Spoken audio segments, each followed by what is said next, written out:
Hello, welcome back to Project Prelim 2024. Now let's move on to the previous question analysis. Because for prelims it's very important because the syllabus is just indicative. So only when we check the previous questions we know what to study. So today let me cover the history and culture part.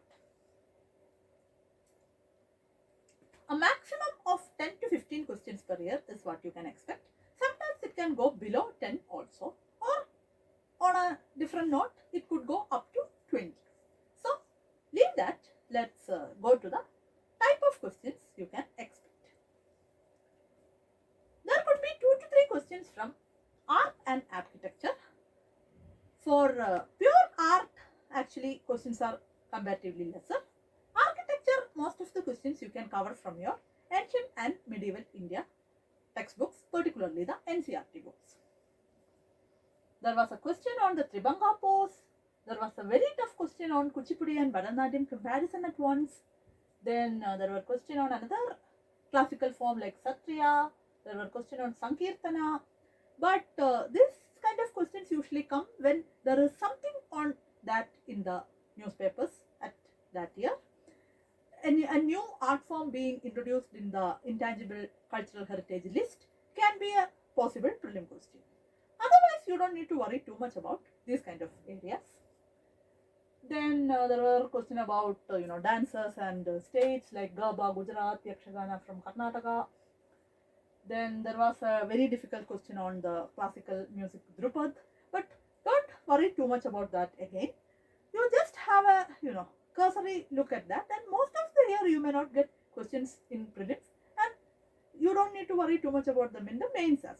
So even if there is one tough question from dance and music, don't worry too much about it. If you are comfortable with that, just go for it. Then there was questions on Tyagaraja and Annamacharya. Annamacharya, there was a news article, that's why they particularly asked about that.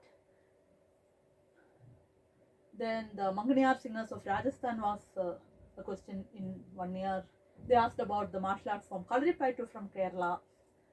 And the Kalamkari textile, a hand-painted cotton textile, that was again a question. But most of these questions are not that difficult, and I think you will be able to manage.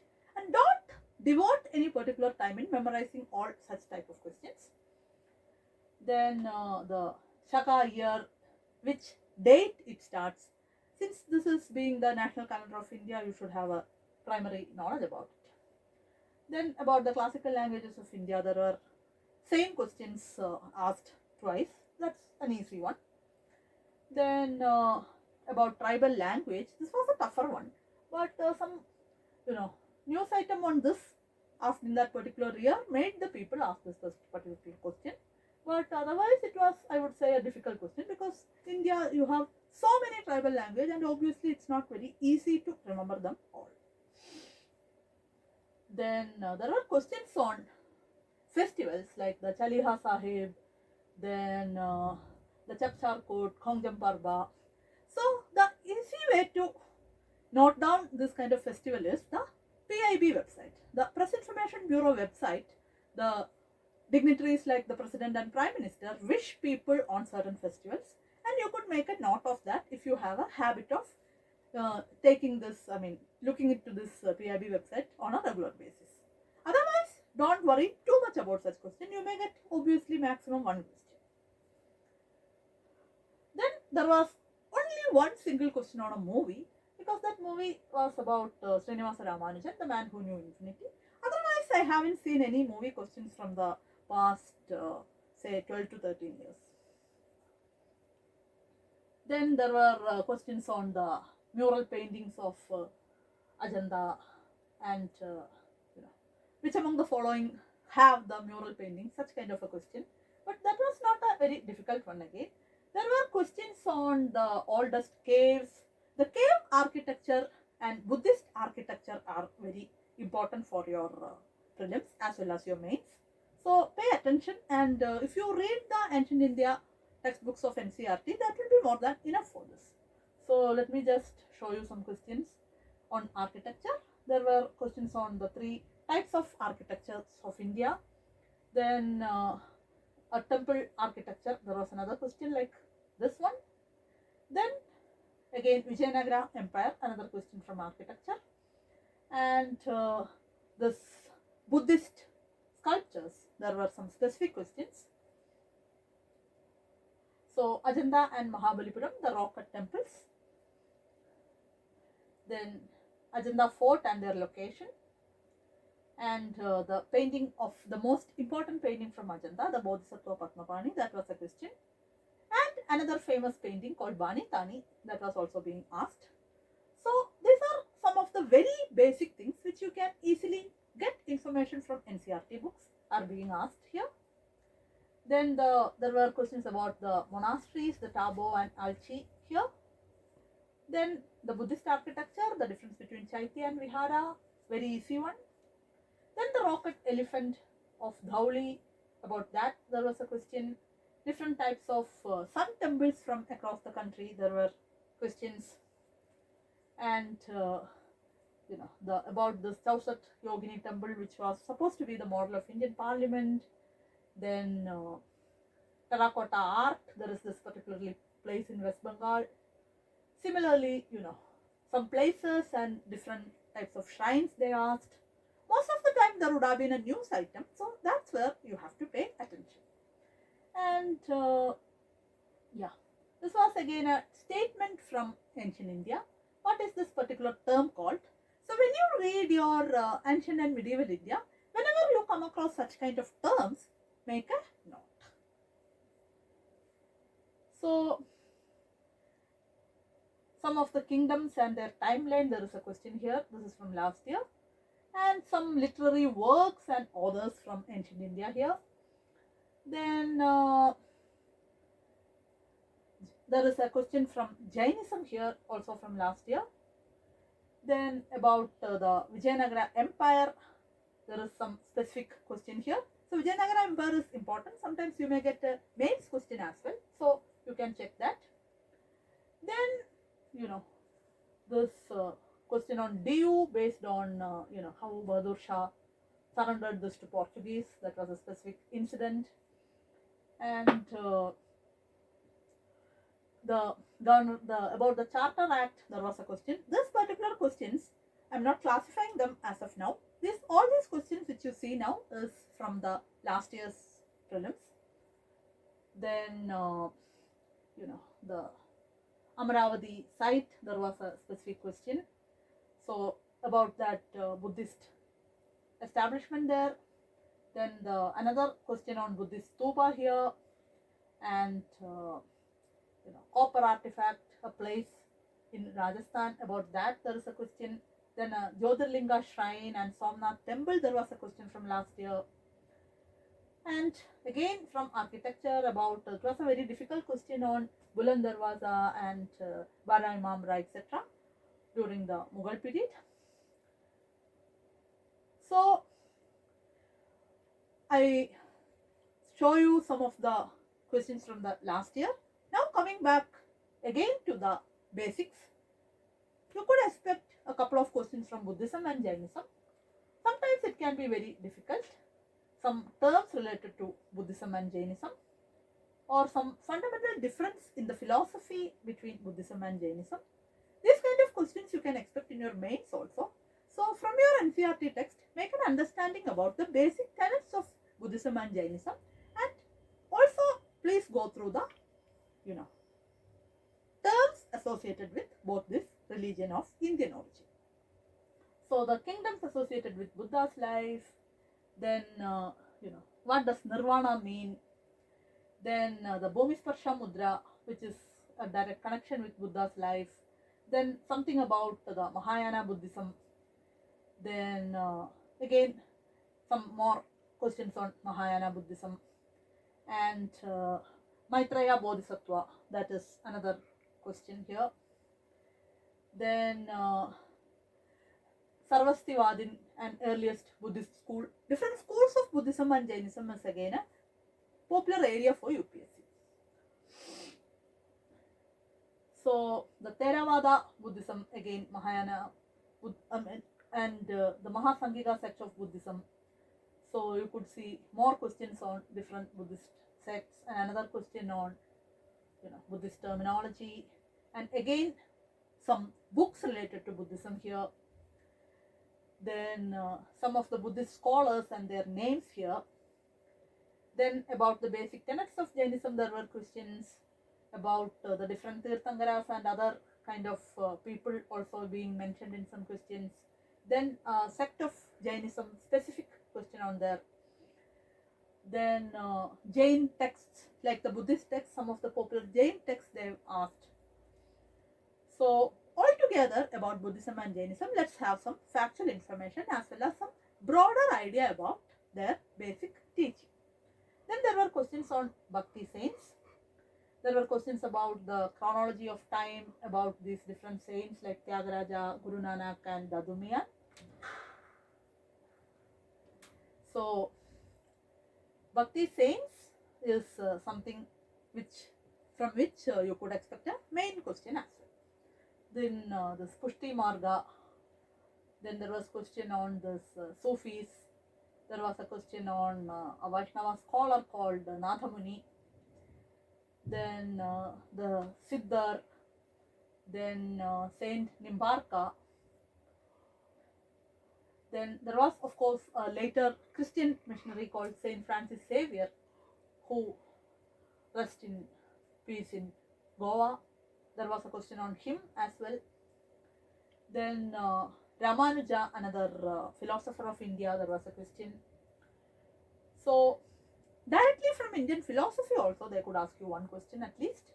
So different schools of Indian philosophy, and from one particular philosophy called Sankhya philosophy, they once asked the deeper question.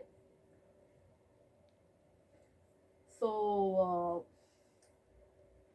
then there was questions on this, what you understand by dharma, again something directly connected with Indian philosophy.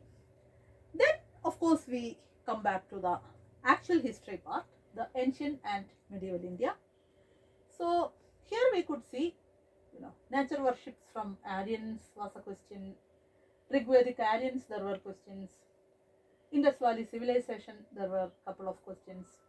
Then major Harappan sites they asked, again from Indus Valley. Then the person who deciphered the Ashoka's test, there was a direct question. Then archaeological excavation, about that there was a question. There was a lot of terms from ancient India they could ask, like Shreni, then Mahataras and Patakilas. Then similarly, the different types of people here are mentioned, Aurang and Bania and Mirasdar, etc. What is Handis? Then all these Dronavapa, Kulyavapa, Eripatti and Ghatikas, Araghata.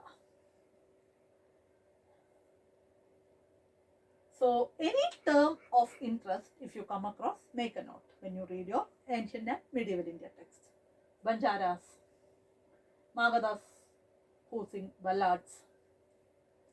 Then the scientific progress in ancient India, something, they could ask you about this in mains as well. Then a direct question from Arthashastra, which is again I would say important for your mains as well. So about King Ashoka, there was this particular question. Then again another question from Ashoka's time. Then different places and their present location. A question on Kalidasa. Another question from one of the work of Kalidasa.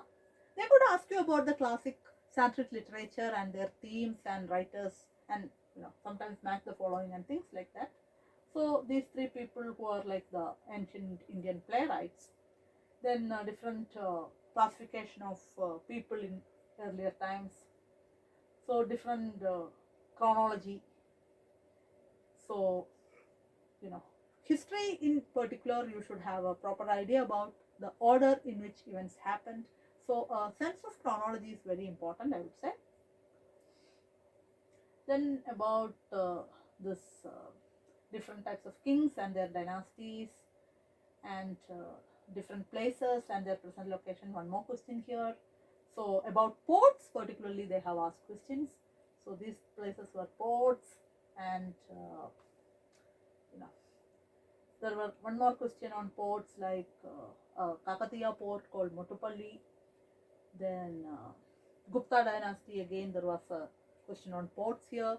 So any port cities or trade cities if you come across, again I think you could make a separate note for your last minute quick revision.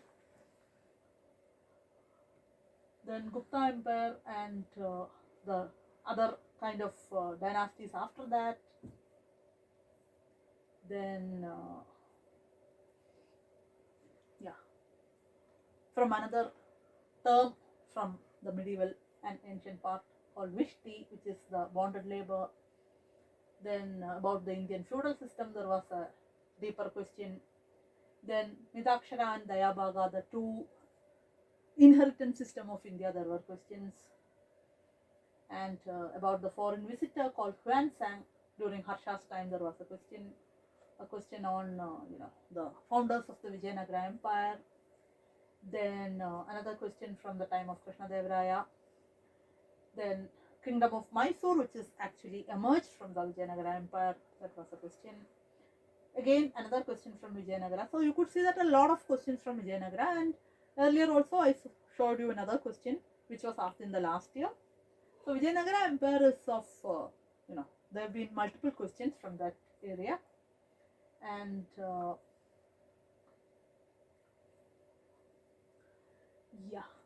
then we are moving on to the medieval time, the Iltutmish and Genghis Khan. Here another question on the Mongol assault during Khilji's time. Then another question from the Sayyid dynasty which ruled Delhi. Then Delhi Sultanate, the revenue administration of that. Then the coins and another term called Jagirdar. Then you are moving on to the Mughals, Babur's time, and Sher Shah and the Mughals and the inventions at that time. Then you have a question on Akbar and his Ibadat Khana. Then the different terms used in the Mughal Empire, you could see here Suba, Sarkar and Pargana. Then about Tansen, who was a contemporary of Akbar. Then who translated this particular work to Persian during Akbar's time, that was another question. A question on Jahangir and his contributions. Then we are moving on to the Portuguese and the agricultural products which they introduced. Then another traveler who came to India during the 17th century. So again another person, Alfonso de Albuquerque, the Portuguese person who captured Goa. Then East India Company, we are moving on. So you could see that there is a lot of questions from ancient and medieval India. So to have a larger idea about things and the chronology of events becomes important here. Sometimes you may get one or two questions from this in the mains as well. So you should have an overall idea, I would say.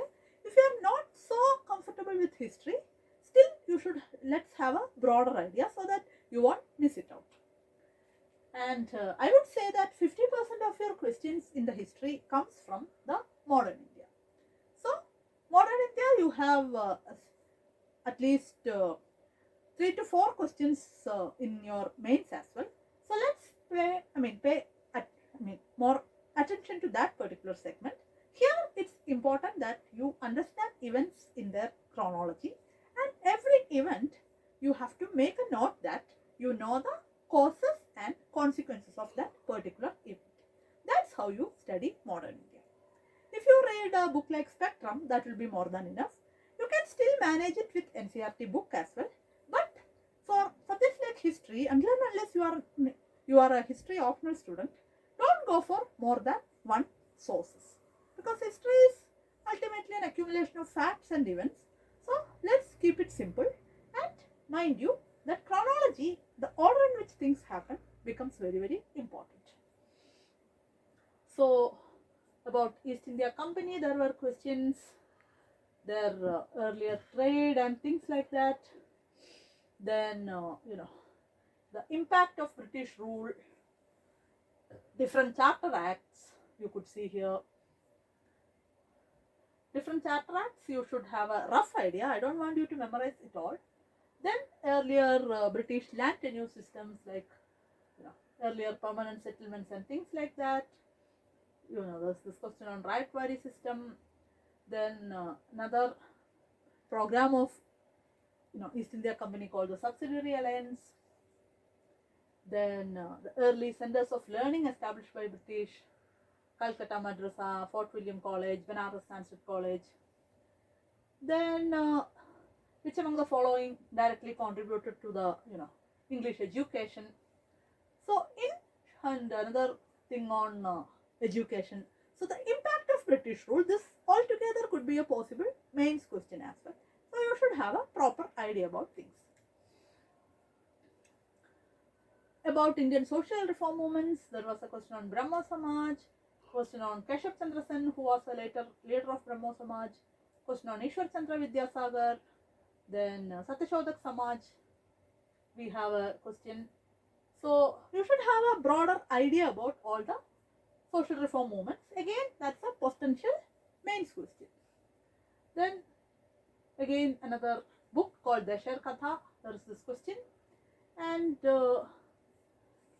similarly, some books which was prominent during this struggle for independence, that can be asked. Sometimes there could be a very factual question which could be difficult. Don't worry about them. You shouldn't miss anything which people generally, if there is one exotic question and you miss it, that's not going to be very problem for you. So don't worry about it. There is this question on Ilbert Bill, which UPSC has asked multiple times. There was this Ratmabai case, which was a specific question. Then about the tribal revolt. Then that Birsa Munda statue. Santhal Pargana after the Santhal rebellion. So all the tribal rebellion again can be a possible mains question. So Queen Victoria's proclamation in 1858, where the British monarchy becomes the rulers of India, that's important. Earlier associations in India, their associations and movements in India are very important. So we have multiple questions from that area. Earlier movements. Then about Dadabhai Nauroji, the grand old man of India, who wrote about the drain of wealth theory. Then earlier economic critics of British rule. Then about the colonial rule and this drain of wealth theory, there were questions. About indigo cultivation, there were questions. Then Lokhande, a pioneer of the labor movement, who is not that famous, but there was a question on him as well. Similarly, earlier organizations like National Social Conference. Then there were questions on Swadeshi movement. You could see multiple questions on Swadeshi movement here. Yeah. Then this National Handloom Day question, which I already talked about in a previous episode. Then the national flag and their size. Partition of Bengal, another very important moment. So split of Congress. Then about their given new statement and want you to identify the person here, and it was Lala Lajpat Roy. About Annie Besant. About personalities also you should have a broader idea, because sometimes they may ask you about some obscure fact about a particular person and you want to want you to identify the person. Badruddin Tayabji, Sarojini Naidu, Ghadar Party, all the events and important movements associated with the freedom movement is more important, because they are all potential mains questions. There you may need to write 100 and 150 words on them, so better to have a good grip on them. Then another revolutionary, Rash Bihari Bose, Champaran Satyagraha, which almost like the early one from Gandhiji's life. Montagu Chelmsford Act, Government of India Act of 1919, the same we call as the Montagu Chelmsford Act. So multiple questions from that particular act you could hear.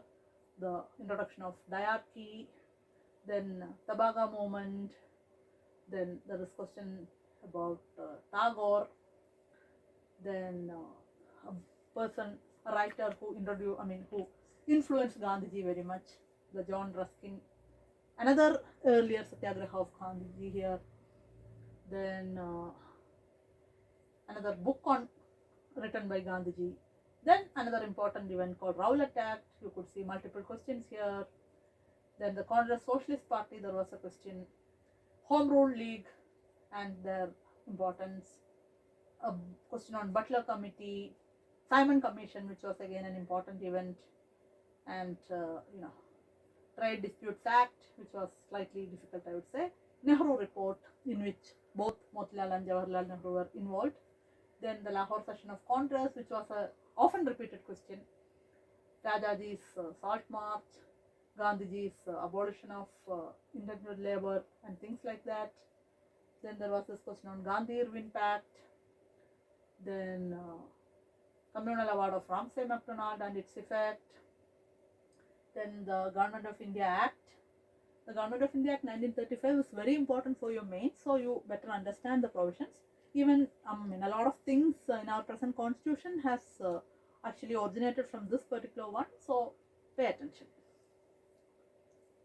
Then Lord Linlithgow and Cripps Mission, and Lord Linlithgow's time, why the Congress ministries resigned in the province in 1939.